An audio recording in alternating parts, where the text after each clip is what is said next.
بتبدأ الحكاية بقصة حصلت زمان لما كانوا التنانين والبشر عايشين مع بعض في سلام، والحياة بينهم كانت هادية لحد ما البشر بدأوا يطمعوا إنهم يستولوا على العالم. وساعتها التنانين بدأوا يتحايلوا على البشر إنهم يوقفوا اللي بيعملوه ده ويرجعوا يعيشوا مع بعض في سلام تاني، لكن البشر رفضوا وقرروا إنهم يعلنوا الحرب على التنانين. وبسبب قوة التنانين قرر عالم كيميائي وقتها إنه يخترع تنين عبارة عن آلة من الذهب الخالص وسماه نيتل براند، وقرر إنه يخليه يحارب التنانين. لكن نيتل براند خرج عن السيطرة وقتل الشخص اللي اخترعه، وقدر بعدها إنه يخلص على عدد كبير من التنانين واللي كانت عاجزة قدامه بسبب إنه محصن من النار. وبعد ما الحرب خلصت قدرت التنانين إنهم يهربوا ويروحوا المكان محدش يعرفه، وفضلوا مستخبيين لحد النهاردة. ونيتل براند رجع لقصر الشخص اللي اخترعه وفضل عايش هناك ومستخبي لحد يومنا ده.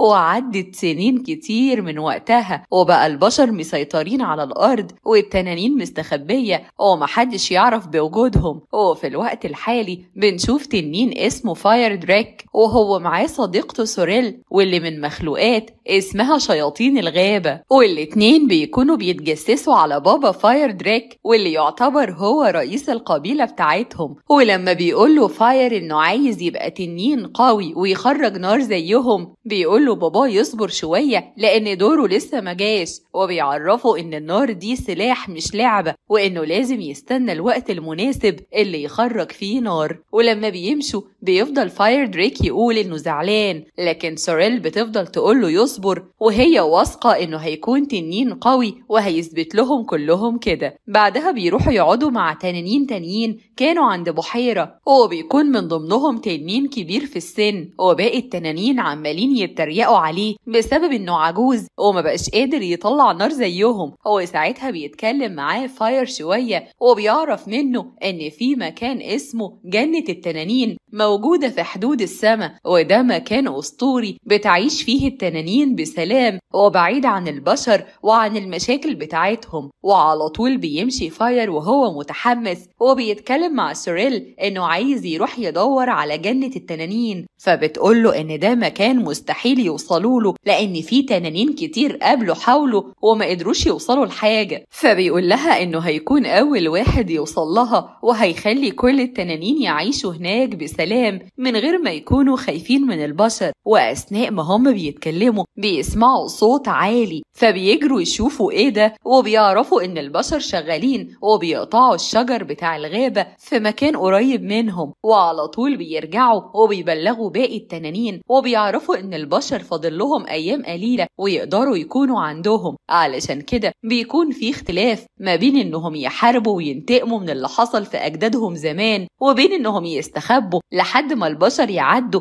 من غير ما يدخلوا في حرب، لحد ما بيقرروا انهم يستخبوا في الوقت الحالي لحد ما يفكروا. لكن في نفس اليوم بالليل بيقرر فاير انه يهرب لوحده ويروح يدور على جنة التنانين، وساعتها بيتفاجئ ان سوريل جاية وراه وبتقوله انها مش هتسيبه في المغامرة دي لوحده. وفعلا بيقرروا هما الاتنين انهم يمشوا، بس المشكلة ان فاير بيكون عمره ما طار ولا مرة في حياته، لكنه بيكون واثق انه هيعرف وبيقرر انه يجرب وفعلا بينجح. بس المشكلة انهم بيكونوا مش عارفين يروحوا فين ولا يعملوا ايه. فبتقوله سوريل انها سمعت العرافة قبل كده بتقول ان في عراف كبير في عالم البشر يعرف كل حاجة واسمه الانترنت. ولما بيقول لها ممكن نلاقي الانترنت ده فين بتقوله انهم هينزلوا عالم البشر ويدوروا عليه. وفي الوقت ده بنشوف شاب اسمه بن وهو بيسرق حاجة من محل، وصاحب المحل بيجري وراه علشان يمسكه، لكن بن بيقدر يهرب وبيفضل يجري منه لحد ما بيوصل عند مكان فيه تجمع ناس كتير جدا قدام سينما بسبب ان في فيلم جديد لسه نازل السينمات، والفيلم ده بيتكلم عن التنانين. فبيستخبى بيستخبى بين في وسطهم وبياخد بوستر من بتوع الفيلم وبيلبس نفس اللبس بتاعهم علشان لو حد شافه يفتكروا واحد منهم. وفي نفس الوقت بيكون فاير لسه واصل هو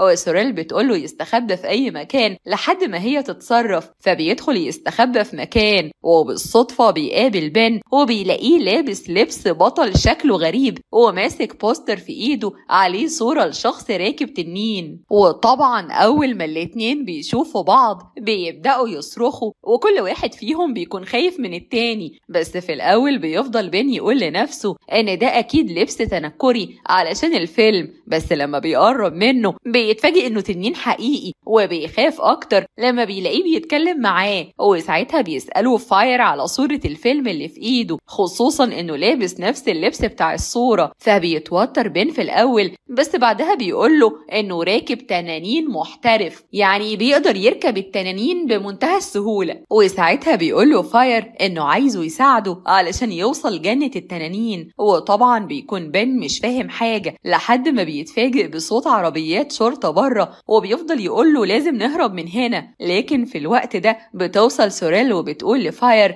إنها حذرته إنه يتعامل مع البشر لأنهم خطر، لكن بن بيفضل يقول لهم إنهم من غيره مش هيعرفوا يروحوا جنة التنانين وهو أنسب واحد يوصلهم، علشان كده بياخدوا فاير على ظهره وبيهربوا بسرعة. وطبعا بن بيكون خايف ومش عارف يمسك كويس وهيقع، وبيقرر يقول لفاير إنه ينزله هنا، فبينزله فاير في الغابة وبيسأله ليه طلب ينزل، فبيقول له بين إنه اختار الشخص الغلط لأنه مش راكب تنانين ولا حاجة ولازم يمشي. وفعلا بيمشي وبيسيبهم، بس في الوقت ده بتيجي مجموعة من الأقزام وبيشوفوا سوريل وفاير وبيكونوا منبهرين لما بيشوفوا فاير لأنه تنين فضي، وبيسألوهم رايحين فين، فبيقول لهم إنهم رايحين يدوروا على جنة التنانين. فبيساعدهم الأقزام وبيقولوا لهم الاتجاه اللي يمشوا منه. وواحد منهم بيقول لفاير وسوريل إن في أسطورة بتقول إن لو حد لقى جنة التنانين ساعتها موازين القوة هتختلف والفضة هتكون أغلى وأقوى من الذهب. وبنشوف إن بن بيسمعهم وبيقول إنه لو انضم ليهم مش هيضطر يسرق تاني، وبيستنى لما الأقزام يمشوا وبيروح يقول لفاير وسوريل إنه كان بيهزر معاهم لما قال لهم إنه مش راكب تنانين، لكن الحقيقة إنه راكب تنانين محترف جدا وهيساعدهم يوصلوا لجنة التنانين، وبيطلب منهم إنه ينضم ليهم، وفعلا بيوافقوا لأنهم مش هيعرفوا يوصلوا من غيره. بعدها بنشوف إن الأقزام أول ما بيمشوا بيجري واحد منهم على نيتل براند وبيقوله إنه قابل تنين فضي وده ممكن يوصلهم لباقي التنانين. وساعتها بيتحمس نيتل براند وبيقول إنه متعطش إنه يخلص على كل التنانين، وبيقرر إنه يخرج يهجم عليهم بنفسه. وفعلا بيخرج من مكانه وبيروح على المكان اللي هم فيه، وأول ما فاير بيشوفه بيتحمس وبيكون عايز يواجهه، لكن سوريل وبن بيطلبوا منه إنهم يهربوا من المكان ده بسرعة ويطيروا، وفعلا بيعملوا كده وبيهربوا. وده بيخلي نيتل براند يقول للمساعد بتاعه إنه يراقبهم ويستغل حجمه الصغير ويقرب منهم من غير ما يحسوا بيه، إن شاء الله حتى يستخبى في هدومهم. وتاني يوم بيبدأ بن وفاير وسوريل الرحلة بتاعتهم، وبيفضلوا يتنقلوا من مكان لمكان وبيعدوا بحاجات ومغامرات كتير جدا لحد ما بيوصلوا المكان عبارة عن جبال كتير، وبيهجم عليهم طائر عملاق بيخطف منهم سوريل وبياخدها علشان يقدمها أكل لولاده. وساعتها فاير عينه بتنور وبيفقد السيطرة على نفسه وبيخرج نار قوية جدا وبيهجم بيها على الطائر، وقبل ما سوريل تقع بيطير فاير بأقصى سرعة وبينقذها، وبيفضل بن يحتفل بيه لأنه قدر يخرج نار قوية لونها أزرق. وفاير بيكون مش مصدق لأنه مش فاكر حاجة، بس بيفضل يحتفل معاهم هو كمان لأن دي حاجة مهمة جدا بالنسبة له. بعدها بيكملوا في طريقهم وبيعدوا بحيرة وبيدخلوا الغابة لحد ما بيلاقوا عربية شكلها قديم، ولما بيقرب منها بن وبيلمسها بيتفاجئ إن الجن بيظهر قدامه وبيقوله إنه مستعد يجاوب على أي حاجة، بس لو سألوه سؤال سمعوا قبل كده هيخلص عليهم. وبيفضلوا يفكروا هيقولوا له إيه لحد ما بيقول فاير إنه هيسأله فين مكان جنة التنانين، فبيقول له بن إن دي حاجة خطر جدا لأنه أكيد سمع السؤال لوحدها 1000 مرة قبل كده. وقبل ما فاير يتكلم على طول بيقول له بن جنة التنانين مش موجودة فين. فبيستغرب الجني وبيقول لهم ان دي اجابة مش محددة، لانه كده هيضطر يقول لهم على اماكن كتير مش موجود فيها جنة التنانين. فبيقول له بن يبقى كده مفيش قدامك حل غير انك تقول لنا مكانها فين، اسهل ما تقول كل الاماكن اللي مش موجود فيها جنة التنانين. وفعلا بيمسك بن وبيقدر يخليه يشوف المكان اللي فيه جنة التنانين، بس من غير ما يقول له على اسم المكان او يمشوا ازاي. وفي الوقت ده بيفقد بن الوعي وبيظهر نيتل براند وبيهجم على الجني وبيوقعه وبيكون عايز يخلص على فاير، لكن الجني بيقوم وبيحارب نيتل براند. وساعتها بيحاول فاير انه يخرج نار مرة تانية ويهاجم نيتل براند، لكنه بيفشل وده بيخليه يتضايق ويخاف. علشان كده بيقرر انه يهرب هو وسوريل وبن من المكان ده بسرعة ويسيبوا الجني ونيتل براند يحاربوا بعض. وفعلا بيهربوا هما التلاتة وبيفضلوا يفكروا ويعملوا ايه. بس المشكلة الأكبر إن بن بيكون عنده حالة هلوسة ومش عارف هو بيقول إيه، وده بيخليهم يقولوا إنهم مش هيعتمدوا على بن في أي حاجة وهيفكروا هم يحلوا الموضوع ده إزاي. وبتمسك سوريل الخريطة وبتشوف علامة البروفيسور كان معلمها في الخريطة بتاعته، وبيقولوا أكيد المكان ده ممكن يكون فيه حد يساعدنا أو يكون بداية البحث بتاعنا. ومن الناحية التانية بنشوف البشر لما بيقربوا من المكان اللي فيه عيلة فاير دريك، وبابا بيفضل يقول إنهم أكيد هم اللي قتلوا ابنه سوريل، علشان كده بيعلن الحرب عليهم وبيقول لكل التنانين يستعدوا علشان يجيبوا حق فاير وسوريل.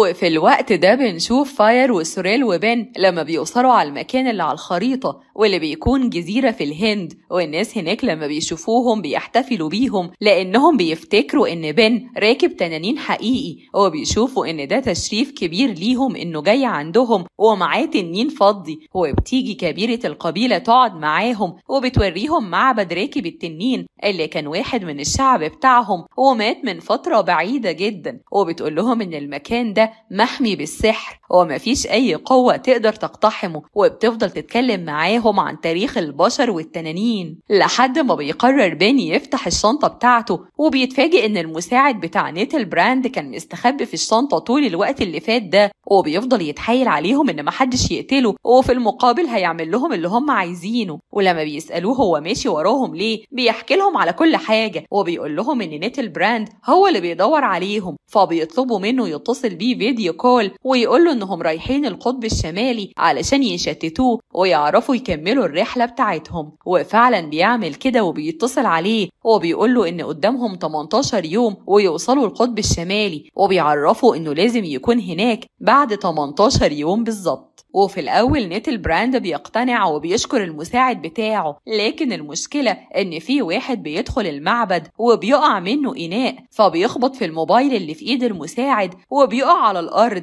وده بيخلي نيتل براند يشوف فاير واللي معاه وبيعرف إن المساعد بتاعه خانه، وبيقول له إنه هيخلص عليه لما يلاقيه وهيخلص على التنين الفضي وباقي التنانين. وساعتها بتقول لهم كبيرة القبيلة إنها هتساعدهم وهتعمل لهم تعويذة تساعد راكب التنين إنه يدلهم على الطريق، وبتطلب منهم إنهم يمشوا بسرعة من هنا قبل ما نيتل براند يلاقيهم لأنه أكيد هيجي على هنا. بس في الأول بيكون فاير رافض إنه يمشي وخايف إنه يسبب مشاكل للجزيرة، لكن كبيرة الجزيرة بتقوله إنهم هيتصرفوا وبتطلب منه يمشي ورا مصيره ويحققه. ولما بيروح بن يتكلم معاها وبيقول لها إنه خايف وحاسس إنه مش قد المسؤولية دي، بتقوله إنه أكبر بكتير مما هو شايف نفسه، وبتشجعه إنه يكمل رحلته معاهم وأكيد هيلاقوا جنة التنانين. بعدها بنشوف التلاتة وهم طايرين وبيبدأ فاير يسأل بن نمشي في أنهي اتجاه، لكن بن بيقوله إنه ما يعرفش الاتجاهات، هو بس يعرف شكل المكان وممكن لو شاف حاجة شبهه يقول لهم يعملوا إيه. فبيكملوا لحد ما بيشوف شكل مألوف ليه وبيقول لفاير يمشي في الاتجاه ده، وفي الوقت ده بيشوفوا إن نيتل براند جاي وراهم وقادر يحدد مكانهم، علشان كده بيجروا بسرعة يستخبوا في كهف قبل ما يشوفوهم. يلاقوهم، وبيفضلوا ماشيين في الكهف ده لحد ما فجأة عين بن بتنور وبيشاور لهم على اتجاه يمشوا منه. لكن المشكلة ان نيتل براند بيشوفهم وبيدخل وراهم وبيفضل يطاردهم لحد ما بيقدروا انهم يخرجوا من حيطة في الكهف وبيكون وراها فاضي. وطبعا فاير بيعرف يطير وبيقدر انه يخرج سليم، لكن نيتل براند هو اللي بيقع من الكهف من ارتفاع عالي جدا، فبيفرحوا انهم اتخلصوا منه وبيكملوا في الاتجاه اللي بيقول لهم عليه بن لحد ما بيوصلوا للمكان اللي فيه جنة التنانين اخيرا. وسوريل بتفضل تقول لبن انها كانت شاكة فيه في الاول وكانت متضايقة منه، بس دلوقتي لازم تعتذر له لانهم اول كائنات حية يوصلوا هنا. وبيدخلوا كلهم المكان وبيكون فاضي ومفيش فيه اي حاجة، فبيسألوا بن يعملوا ايه، فبيقول لهم انه ما يعرفش، وبيكون مستغرب ان المكان اللي بيدوروا عليه كل ده طلع فاضي وكل اللي فيه شوية رسومات على الحيطة لتنانين. وأثناء ما هم بيتكلموا بيسمعوا صوت نيتل براند بيوصل بره وبيعرفوا انهم اتحصروا، علشان كده بيقول لهم بن انهم لازم يهربوا من المكان ده بسرعة. بس المشكلة ان سوريل وفاير بيكونوا رافضين انهم يهربوا من المكان اللي بيحلموا انهم يوصلوا له طول الفترة دي، وبيقولوا انهم هيفضلوا. فبيقرر بن انه يسيبهم لوحدهم ويهرب هو، وفعلا بيعمل كده وبيخرج بره. وساعتها بيكون نيتل براند بيدخل جنة التنانين وبيقع منه جزء من المعدن اللي عليه، ولما بيجري عليه بن بيشوف انه مصنوع من الذهب وبيفتكر الأسطورة وبيقول انه لازم يدخل يساعد فاير بسرعة. وفي الوقت ده بيكون نيتل براند وصل وبيهجم على فاير وبيقول له ان عمر قوته ما هتقرب منه وانه هيخلص عليه بكل سهولة، بس بيعرفه انه هيستمتع بتعذيبه شوية في الاول قبل ما ياكله. وفعلا بيفضل يضرب فيه وفاير بيكون عاجز قدامه ومش عارف يعمل ايه وبيقرر يستسلم. لكن فجأة بيوصل بن وبيقول له يحقق الأسطورة، بس فاير بيكون مش فاهم هو يقصد ايه، فبيقول له انهم قدروا يلاقوا جنة التنانين وهو من الفضة ونيتل براند مصنوع من الذهب،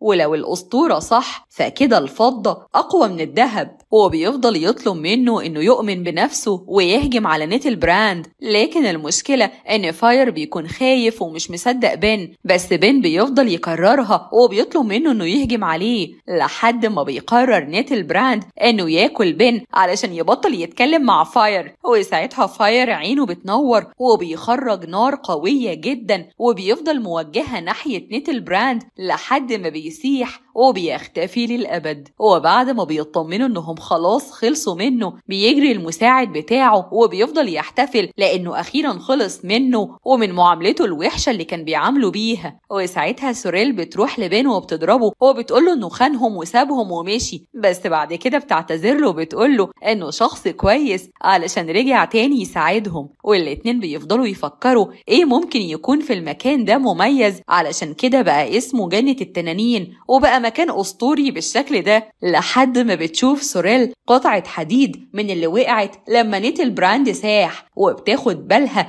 ان الحديدة دي على شكل فتحة في الحيطة فبتحطها فيها وفجأة الباب بيفتح وبنعرف ان المكان ده هو البوابة بتاعت جنة التنانين. وبنشوف ان جنة التنانين دي مكان جميل وفيه جناين ومساحات خضراء وبحر، علشان كده بيقرر فاير وسوريل انهم يرجعوا القبيلة بتاعتهم علشان يقولوا لباقي التنانين على المكان ده. بس لما بيوصلوا بيتفاجئوا ان كل القبيلة بتستعد للحرب ضد البشر، بس كل ده بيقف لما بيشوفوا فاير وسوريل. وده لان اللي شجعهم على الحرب من البداية هو انهم كانوا فاكرين ان البشر قتلوا فاير وسوريل. وبيفضل فاير يتكلم معاهم ويقول لهم على اللي حصل معاه وانه اخيرا لقى جنة التنانين، وبيطلب منهم يصدقوه وييجوا معاه. وفعلا بيروحوا معاه وبيطيروا كلهم مع بعض، واخيرا بيصدقوا فاير وباباه بيكون فخور بيه. وفي الطريق